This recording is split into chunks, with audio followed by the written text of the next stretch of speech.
नमस्कार, मैं अरुण कुमार। आप देख रहे हैं दर्शन भारत न्यूज। जी हां, अभी मेरी मौजूदगी है मोकामा विधानसभा क्षेत्र के अजगरा गांव में। यहां उपचुनाव होने वाला है। उपचुनाव को लेकर चुनावी सरगर्मी जोर पकड़ चुकी है। मोकामा विधानसभा क्षेत्र से इस बार दो बाहुबलियां की पत्नियां आमने सामने एक दूसरे को सीधी टक्कर दे रही है। कौन जीतेगा, कौन हारेगा, ये फैसला तो जनता के हाथों में है। 3 नवंबर को मतदान होगा और 6 नवंबर को काउंटिंग होगा। यहाँ कुछ लोग बैठे हुए हैं, भाजपा समर्थित लोग हैं। मैं उनसे प्रदेश उपाध्यक्ष पूर्व महामंत्री राजेंद्र सिंह, सर चुनावी माहौल यहाँ इस बार दिलचस्प होने वाला है, क्या लगता है इस बार क्या होगा? देखिए, इस बार 27 वर्ष बाद भारतीय जनता पार्टी यहाँ चुनाव लड़ रही है। आज तक कभी हमने समर्थन जरूर किया, पहली बार भारतीय जनता पार्टी चुनाव लड़ रही है। और एक यह आतंक की धरती है। और ये कहा जाए कि जिस तरह से मैंने 27 वर्षों से एक व्यक्ति ने एन केन प्राकेण कब्जा कर रखा है, इस बार की जनता यहाँ फिर से पुनः बदलाव चाहती है। और इस बार लगता है, क्योंकि जनता का जो रुझान है वो बदलाव का है। क्योंकि मैं भी गांव-गांव में पिछले 7-8 दिन से घूम रहा हूं, तो मुझे ऐसा लग रहा है कि हर जाति वर्ग में आज एक बदलाव की लहर बह रही है और निश्चित रूप से भारतीय जनता पार्टी यहाँ से विजयी होगी। सर, मैंने भी इस मोकामा विधानसभा क्षेत्र में कई गांव घूमा है, लेकिन वोटरों का मन टटोला है। वो जो साइलेंट वोटर हैं वो कुछ और गुल खिलाना चाहते हैं।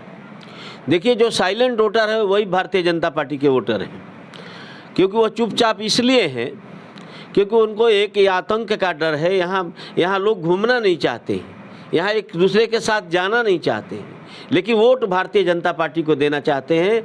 वो क्योंकि हर जगह, हर गांव में, क्योंकि हमने जो प्रत्यक्ष अनुभव किया है, ज़्यादातर दलित पिछड़ा जो समाज है, ख़ास तौर से इन लोगों में बदलाव की बहुत ज़्यादा अपेक्षा है। और इस बार वो बदलाव पार्टी यहाँ पर कई बार प्रयास करने के बावजूद भी, ताल की समस्या उठाने के बावजूद भी यहाँ निराकरण नहीं निकला है। निश्चित रूप से समस्याएं आज भी जागृत हैं और लोगों के ध्यान में है। और यहाँ ताल में जो पैदावार की दृष्टि से अगर कहा जाए तो ज़बरदस्त एक फसल का खेत है। अभी आधा भी गंगा जी में डूबा हुआ होगा, आधा अभी पानी से बुआई का काम हो रहा है। इसका 2 भाग है। जो निचला हिस्सा है अभी भी पानी से डूबा हुआ था अभी थोड़े दिन पहले तक, तो अभी धीरे धीरे सूखेगा, अभी बुआई नहीं हो पा रही है। इधर तो बुआई करीब करीब हो चुकी है। तो इसलिए यहाँ की समस्या निश्चित है, भारतीय जनता पार्टी जीतेगी। राजेंद्र जी, ये तो बात बता दिया कि नीतीश कुमार है, इतनी बड़ी योजना को बिना केंद्र के सहयोग से बिहार सरकार कर सकती है। अगर आप ही मुख्यमंत्री रहते तो क्या, जब तक केंद्र नहीं अगर सहयोग देगा तो इतना बड़ा समस्या? देखिए, केंद्र आपको योजना देता है, केंद्र आपको योजनाओं को पालन करने के लिए देता है। हमारे नितिन गडकरी जी जब आए थे तो यहाँ पर उन्होंने बोला था कि यहाँ ताल के लिए पूरी एक विस्तृत योजना बनाकर ले आइए। यह सरकार ने आज तक कोई योजना भेजने का भी काम नहीं किया, न योजना के पीछे कराने का भी काम किया। जो बहुत सारी योजना तो बोल रही है कि तो हमने तो योजना भेजा, नहीं केंद्र नहीं दे पाई। जिस तरह से पटना के केंद्रीय विश्वविद्यालय को कहा गया था लेने के लिए माइक पर से, वहीं पर से मोदी जी से भी, लेकिन आज तक नहीं हुआ। देखिए, पटना विश्वविद्यालय का इशू अलग है। नहीं यही और यहाँ पर जो ताल की समस्या है ये जनता से जुड़ा हुआ है। प्रधानमंत्री जी भी यहाँ आए थे, उनको भी ताल के बारे में बताया गया था। वो सारी योजनाएं यहाँ से देने के बाद भी जब तक राज्य सरकार की उसमें हिस्सा नहीं होगा, राज्य सरकार का योगदान नहीं रहता है, तब तक ऐसी योजनाएं पूरा नहीं की जा सकती। क्योंकि केंद्र चाहने के बावजूद भी उन योजनाओं को नहीं पूरा कर सकता है जब तक कि राज्य उसको करने के लिए योजना बना करके नहीं देगा। एक सवाल, भाजपा के कई दिग्गज नेताओं के गांव के गलियों में घूमना पड़ रहा है, आप इसे किस रूप में देखते हैं? नहीं, भाजपा का कार्यकर्ता है, वो नेता नहीं है। सभी कार्यकर्ता हैं। नेता तो जनता बनाती है और सभी कार्यकर्ता ही थे। और आज कोई मंत्री होगा, कोई विधायक होगा, कोई सांसद होगा, और सभी चुनाव में सब लोग कार्यकर्ता के रूप में अपनी भूमिका निभाते हैं। हम लोग भी अपने एक कार्यकर्ता के रूप में अपनी भूमिका निभाने आए हैं और हर गाँव में जा रहे हैं। इसके लिए कोई नेता की छवि धूमिल होती है, इसी से उसका अपना समर्थन भी बढ़ता है और अपनी ताकत भी बढ़ती है। नहीं, महागठबंधन तो सर जंगल राज का एक उपाधि था, लेकिन अब आज भाजपा भी तो वही रूप में उतर गई है। देखिए, जंगल राज अब जिस तरह से आज भी शुरू हो गया है, जिस तरह से हत्याएं हो रही है, जिस तरह से घटनाएं हो रही हैं, आज जंगल राज फिर से शुरू हो गया है। आज उनका सर यहाँ रोकूंगा सर। जिस ललन सिंह या जिस लोगों को जिन्होंने आज चुनाव के जन्मदाता हैं, जिनके कारण आज चुनाव कराना पड़ रहा है, आज वही लोग आज समर्थन में घूमने वाले हैं, आज वही लोग समर्थन के लिए वोट मांगने वाले हैं, आज वही लोग पार्टी के समर्थन सर उनके लिए घूमते थे सर, वो उनके लिए नामांकन भी करते थे। आज ये भी बताइए आप, नहीं। ये भी अगर एक तरफ बोल रहे हैं तो एक तरफ ये भी बात बोलिए कि नामांकन जिस समय छोटे सरकार कर रहे थे तो कौन करवा रहे थे? नहीं, नामांकन कौन कर रहा था? नहीं, आप में से सवाल कर सकते हैं, जवाब सुनिए। आप सवाल पर कंट्राडिक्ट नहीं कर सकते हैं। मैं जब जवाब दे रहा हूं, आप संतुष्ट हो या ना हो, लेकिन आप मेरी जवाब को आप काट कुट नहीं कर सकते हैं। इसलिए मैं जो कह रहा हूं आप सुनिए कि भारतीय जनता पार्टी जंगल राज के विरुद्ध है। जंगल राज किसी भी हालत में भारतीय जनता पार्टी लागू नहीं होने देगी, और भारतीय जनता पार्टी इस बार जंगल राज को समाप्त करके ही मानेगी।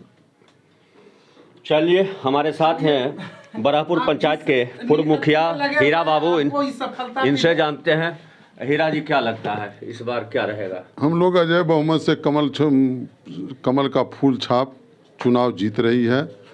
जैसे पूरे देश में चप्पे चप्पे में कमल का फूल खिल रहा है, मोकामा में भी इस बार कमल का फूल खिलेगा। अटल बिहारी वाजपेयी जी का सपना साकार होगा। यही मोकामा विधानसभा में होने वाला है। ललन सिंह और अनंत सिंह में क्या अंतर है? कौन ललन सिंह के बारे में? मोकामा ललन सिंह के बारे में? ललन सिंह एक शिक्षित आदमी है, पढ़ा लिखा आदमी व्यक्तित्व है, और अब अभी उसको कहिए, फ़ोन करिए, टेलीफोन करिए, किसी चौक चौराहे, किसी गांव कस्बे में बिना खाली हाथ अकेले आपको मिल जाएगा।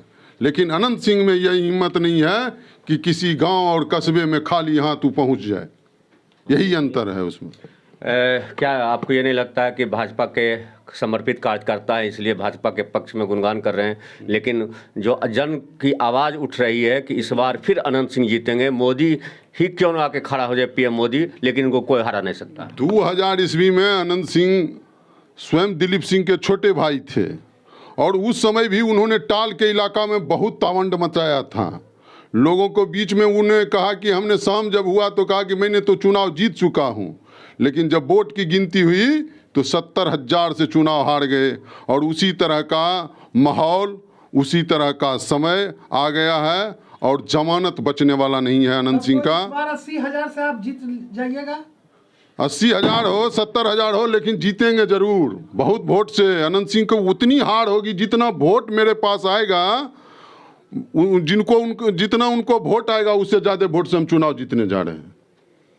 हर एक बार तो जीत का दावा ठोकते हैं। अरे 27 साल बाद तो लड़े हैं, 27 साल बाद तो भारतीय जनता पार्टी लड़ रही है, तो जीत का दावा जब जीत लड़ेंगे तभी न करेंगे। सहयोगी में थे तो सहयोगी का क्या भूमिका थी, सहयोग की क्या भूमिका रहती है। और इस बार की बात करिए, पिछले 100 साल की बात मत करिए। 27 साल बाद भारतीय जनता पार्टी लड़ रही है, भारतीय जनता पार्टी जीतेगी, कमल जीतेगा। जितना वोट, जैसे हीरा जी ने कहा कि जितना वोट वो पाएंगे उतने वोट से हारेंगे।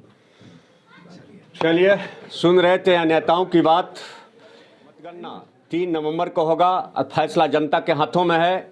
जैसा नेताजी बता रहे थे, 27 वर्षों के बाद यहाँ कमल को टिकट मिला है। कमल खिलेगा, कीचड़ से कमल खिलेगा या लालटेन की लौ जलेगा, ये फैसला जनता के हाथों में है। देखते रहिए दर्शन भारत न्यूज़ और भारत प्राइम लाइव, आपको पल पल की और सही खबरें दिखलाते रहूँगा।